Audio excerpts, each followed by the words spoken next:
Hurricane Katrina could do something, baby. I'm gonna do something transcendent. Art 101 with Mr. Burgher.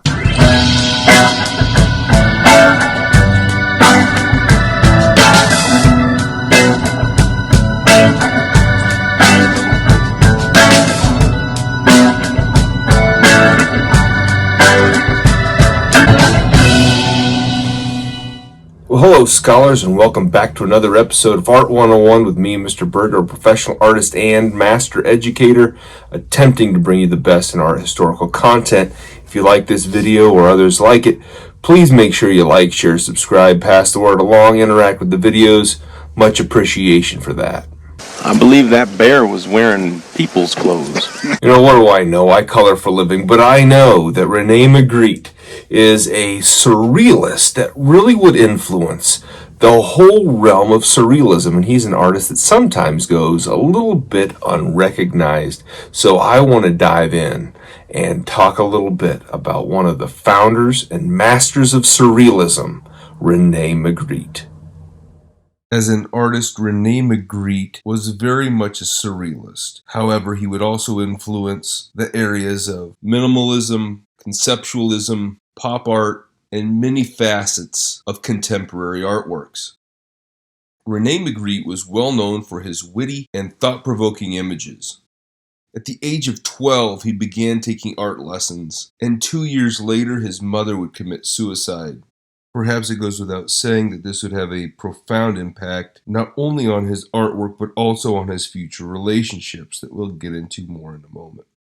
Around the age of 18, he began his more formal study in Brussels under Constant Montade, but was very uninspired by the instruction.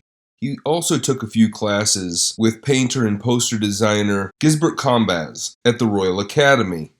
He was beginning to become very much influenced by Fauvism as well as Cubism. I saw a tiger, now I understand. During this time of study and self-discovery, he would become inspired by the artwork of Giorgio de Chirico's The Song of Love painting from 1914. He was so moved he began to weep at the sight of this painting, and he even described it as one of the most moving moments of his life. In the mid-1920s, he would begin to produce his very first surrealistic paintings. Soon he would find his way to Paris, where he became friends with André Breton, one of the leaders of the official surrealist movement, and very much got him involved with the surrealistic movement. And it's safe to say that he became a leading member of the movement and would remain in Paris for 3 years, very much seen as a surrealist leader there. But let's keep that on the down low. These images would include clouds, pipes, bowler hats, green apples, rocks, magicians, and much, much more. All they ever did was laugh at him. Magritte had a very interesting relationship with his wife, Georgette Burgher, throughout their history together. They met when they were just kids and would be together until the very end. However, after they married in 1922, Magritte, being a very quirky man, decided that he was going to engage in an affair with the young fellow artist Sheila Legee.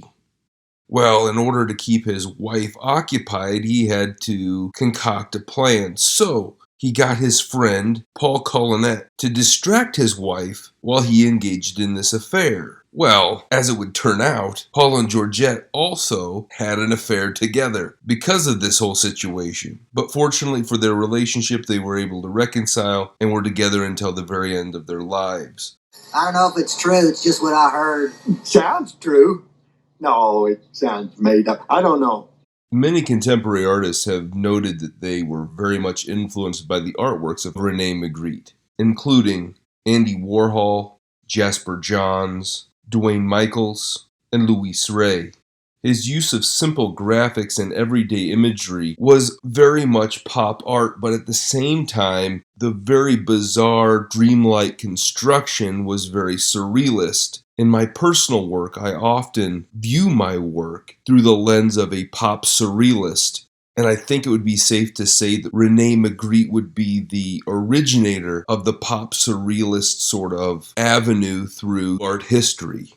I tell you, I love that story. Thanks for watching.